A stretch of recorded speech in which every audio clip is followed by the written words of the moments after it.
નમસ્કાર, મીડિયા ન્યૂઝમાં આપનું સ્વાગત છે. જોઈએ અત્યાર સુધીના મુખ્ય સમાચાર. શાસ્ત્રીય સંગીતના અદ્ભુત ઘરેણા જેવા રામચરિતમાનસના ડિજિટલ સ્વરૂપનું લોકાર્પણ કરતા પ્રધાનમંત્રી નરેન્દ્ર મોદી આકાશવાણી દ્વારા તૈયાર થયેલા અનમોલ કલેક્શનને પ્રસાર ભારતીય દુનિયા સમક્ષ મૂક્યું. ભોપાલ ખાતે 10મી સપ્ટેમ્બરે વિશ્વ હિન્દી સંમેલનને ખુલ્લું મૂકશે પ્રધાનમંત્રી નરેન્દ્ર મોદી. દેશ વિદેશમાં એક ભાષા તરીકે હિન્દીને લોકપ્રિય બનાવવા માટેના ઉપાય વિચારવા યોજાશે જ્ઞાન સત્ર. બિહાર વિધાનસભાની ચૂંટણી લડવા માટે બેઠકોની ફાળવણી પર વિચાર કરવા ભાજપ પ્રમુખ અમિત શાહ અને સાથીદાર પક્ષો વચ્ચે યોજાશે આજે બેઠક. લોજપા અને લોસપા દ્વારા વધુ બેઠકોની માંગણી પર ભાજપ સ્પષ્ટ કરશે પોતાનું વલણ. પવિત્ર શ્રાવણ માસના આજે ત્રીજા સોમવારે શિવાલયોમાં ભક્તોની ભારે ભીડ. દૂધ, પાણી અને બીલીપત્ર સહિતના પદાર્થોના અભિષેક સાથે હર હર મહાદેવના નાદથી ગુંજ્યા શિવાલયો. ભારત શ્રીલંકા વચ્ચે કોલંબો ખાતે રમાઈ રહેલી શ્રેણીની અંતિમ ટેસ્ટ મેચ રોમાંચક તબક્કામાં ભારતનું પલ્લું ભારે. જોઈએ સમાચાર વિગતવાર. પ્રધાનમંત્રી શ્રી મોદી આકાશવાણી દ્વારા તૈયાર કરાયેલ રામચરિતમાનસની ડિજિટલ આવૃત્તિનું આજે લોકાર્પણ કરવા સાથે શાસ્ત્રીય સંગીતના પ્રતિભાવંત કલાકારોનું બહુમાન પણ કરશે. ગોસ્વામી તુલસીદાસ દ્વારા રચાયેલા અનમોલ ગ્રંથની ચોપાઈઓને ભોપાલ ઘરાનાના સિદ્ધહસ્ત ગાયકોએ સ્વર આપ્યો છે. રામચરિતમાનસ ડિજિટલ આવૃત્તિના લોકાર્પણ પ્રસંગે માહિતી અને પ્રસારણ મંત્રી અરુણ જેટલી તથા પ્રસાર ભારતીના અધ્યક્ષ એ સૂર્યપ્રકાશ હાજર છે. અત્રે ઉલ્લેખનીય છે કે રામચરિતમાનસની ચોપાઈઓનું પ્રસારણ છેક વર્ષ 1980થી આકાશવાણીના ભોપાલ કેન્દ્ર દ્વારા થતું રહ્યું છે, પરંતુ શાસ્ત્રીય સંગીતના અદ્ભુત ઘરેણા જેવું ડિજિટલ સ્વરૂપ વિશ્વ સમક્ષ મૂકવાની પહેલ હવે પ્રસાર ભારતીએ કરી છે. વિદેશ મંત્રી સુષ્મા સ્વરાજે જાહેર કર્યું છે કે ભોપાલ ખાતે આગામી 10મી સપ્ટેમ્બરના રોજ યોજાનાર વિશ્વ હિન્દી સંમેલનને પ્રધાનમંત્રી નરેન્દ્ર મોદી ખુલ્લું મૂકશે. વિદેશ મંત્રાલય તરફથી યોજાનારા સંમેલનનું સમાપન 12મી સપ્ટેમ્બરના રોજ થાય તે અગાઉ વિદેશમાં હિન્દીનો ઉપયોગ વધે તે માટે વિચારણા કરતા કુલ 12 ચર્ચા સત્ર યોજાશે.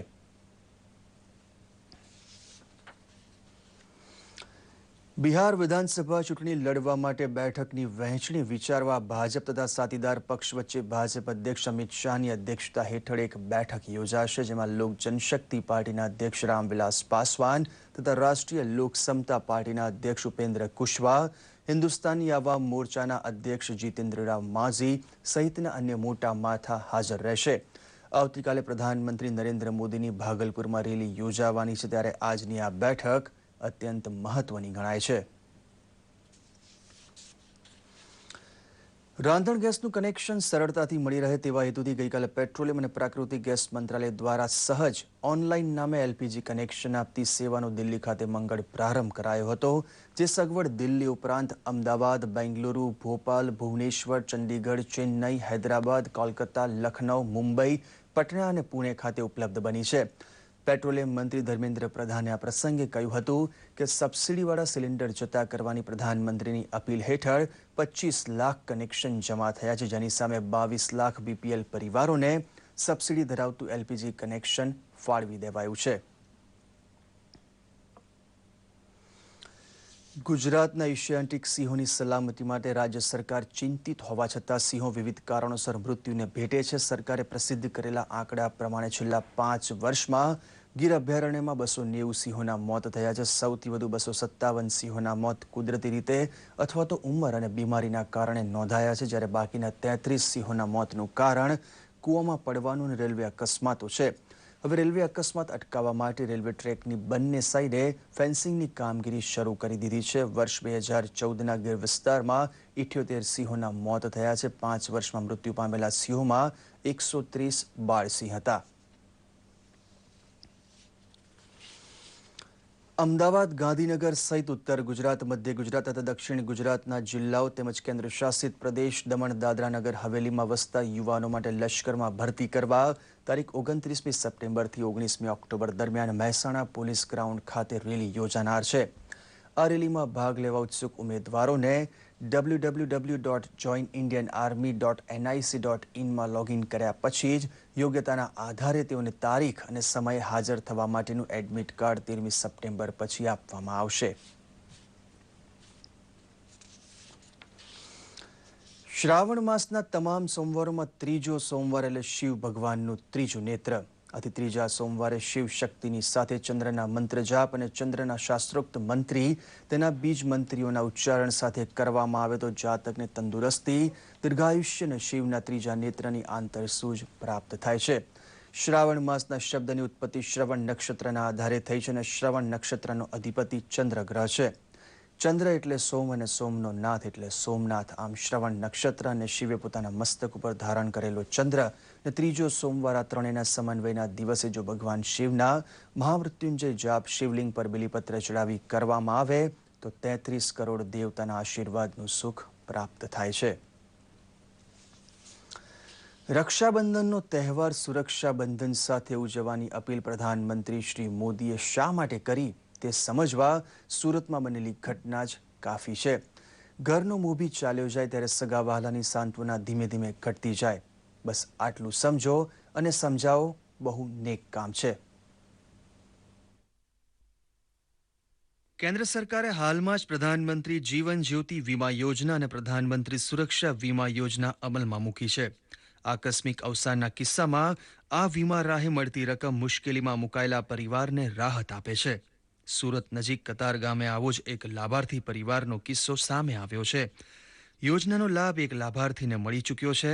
કતાર ગામની ગાયત્રી સોસાયટીમાં ભાડે રહેતા નિલેશ ભાતિયાને જૂન મહિનામાં માર્ગ અકસ્માતમાં અવસાન થયું. પરંતુ નિલેશના અવસાનના ગણતરીના દિવસોમાં ભાતિયા પરિવારને ક્લેમના કુલ 4 લાખ રૂપિયા મળી જતા પરિવારે રાહત અનુભવી છે. મારે આ બેંકમાં એને ખાતું ખોલાવ્યું હતું, એમાં 5મા મહિનામાં એને ખાતું ખોલાવેલું હતું. આ જે યોજના બહાર પડી એ યોજનાના ફોર્મ ભર્યા હતા અને આ 6મી તારીખે છોકરાનું મારે આ રીતે બની ગયું છે અને એના 2 વીમા મારે પાસ થઈ ગયા છે. એમાં 2 લાખના 2ના વીમા હતા, એ 2 વીમા પાસ થઈ ગયા છે. આ યોજના સારામાં સારી છે અને લોકો માટે તો હું કહું છું કે સારામાં સારી છે. આ યોજનાનો લાભ લેવામાં બોલાય નહીં.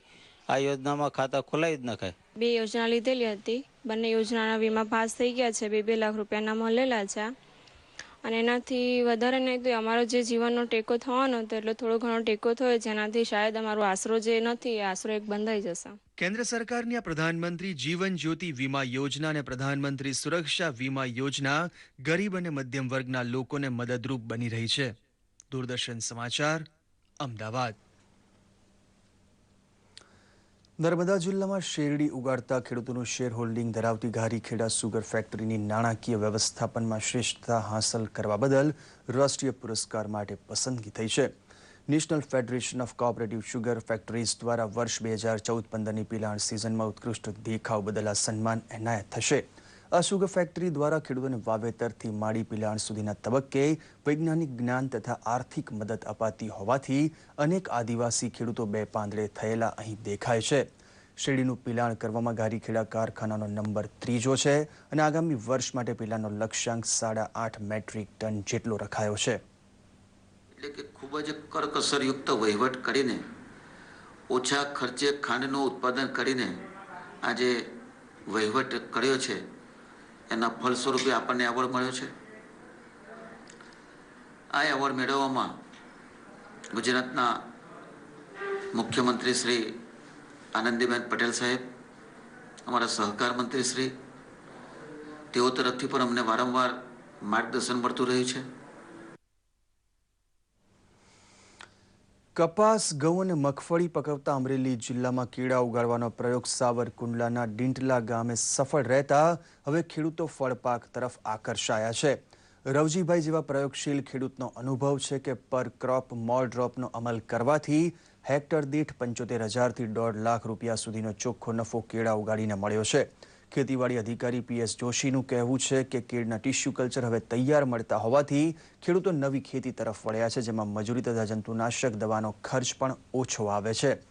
દક્ષિણ ગુજરાતમાં 12માસી નદીઓના વહેણથી ફળદ્રુપ બનેલા પ્રદેશમાં પાકતા કેળાનું અમરેલી જેવા સૂકા જિલ્લામાં પણ વાવેતર સંભવ બનતા ખેડૂતોની સમજણ અને આવક બંનેમાં વધારો દેખાય તેવા સારા દિવસો આવ્યા છે. દાડમના પાક હોય કે કેળનો પાક હોય કે કોઈ પણ બાગાયતી પાક હોય, પર ડ્રોપ મોર ક્રોપ એટલે કે એક ટીપાથી વધારે ઉત્પાદન કઈ રીતે લઈ શકાય એ આપણે ટપક પદ્ધતિ જો મૂકી હોય તો આપણને વધારે જાણવા મળે. તો અમારા ગામમાં કેળનું વાવેતર હતું જ નહીં. છેલ્લા 7 વર્ષથી કેળનું વાવેતર ઉપર અમે આવ્યા છીએ. તળમાં પાણી થોડુંક વધારે થયું એટલે કેળના વાવેતર ઉપર આવ્યા. કેળથી મોટો બેનિફિટ તો એ કે એમાં લેબર ખર્ચો ઓછો લાગે અને દવાનો ખર્ચો પણ ઓછો લાગે છે. એટલે કેળમાં અમારે વર્ષે લગભગ 75 થી 1.5 લાખ સુધીનું ઉત્પાદન આવેલું છે.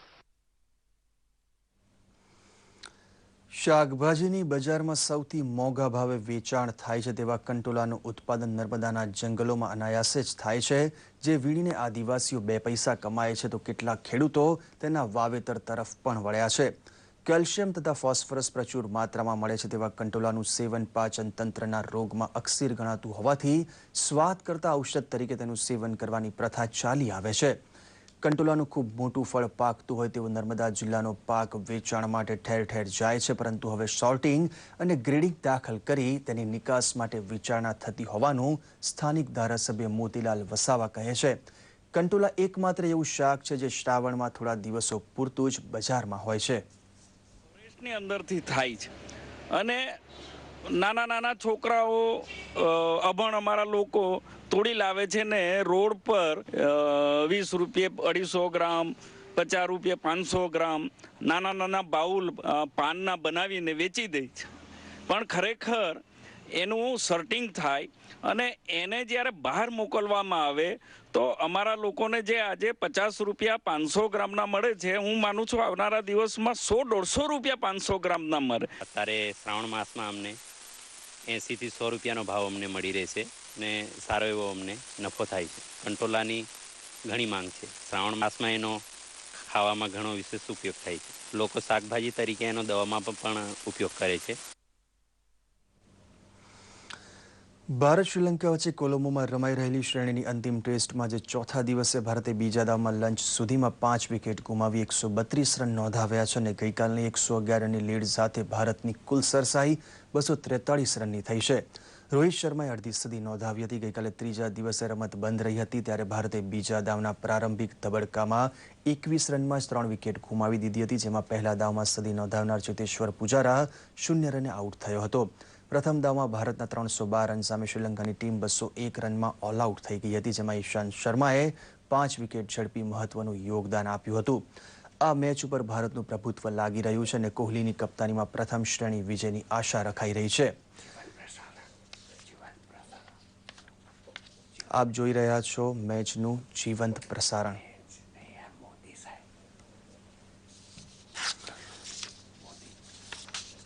હવે આપણે પ્રધાનમંત્રીની સભામાં જઈએ, ત્યાંથી આપ નિહાળશો જીવંત પ્રસારણ.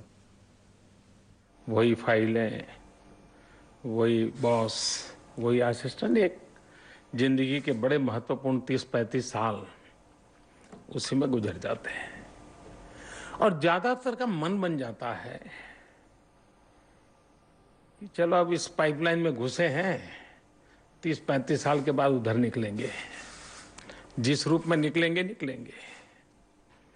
लेकिन आज का ये अवसर देख करके ध्यान में आता है कि एक सरकार का मुलाजिम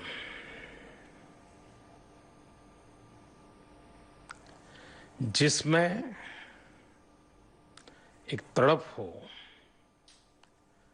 कुछ करने की अदम्य इच्छा हो,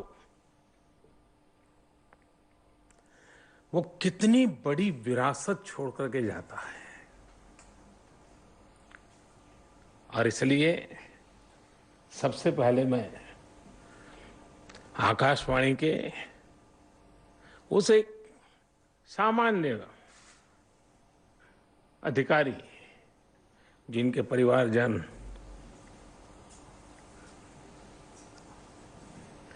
ये औरों के लिए भी प्रेरक बन सकता है कि हमारी जिंदगी व्यर्थ नहीं जाती है. हम जो फाइलों पे साइन करते हैं वो बेकार नहीं होती, कभी न कभी इतिहास को वो नया मोड़ देते हैं. ये आज की घटना उस बात का जीता जागता सबूत है. તો આ સાથે બુલેટિનની સમાપ્ત કરીએ છીએ. નમસ્કાર.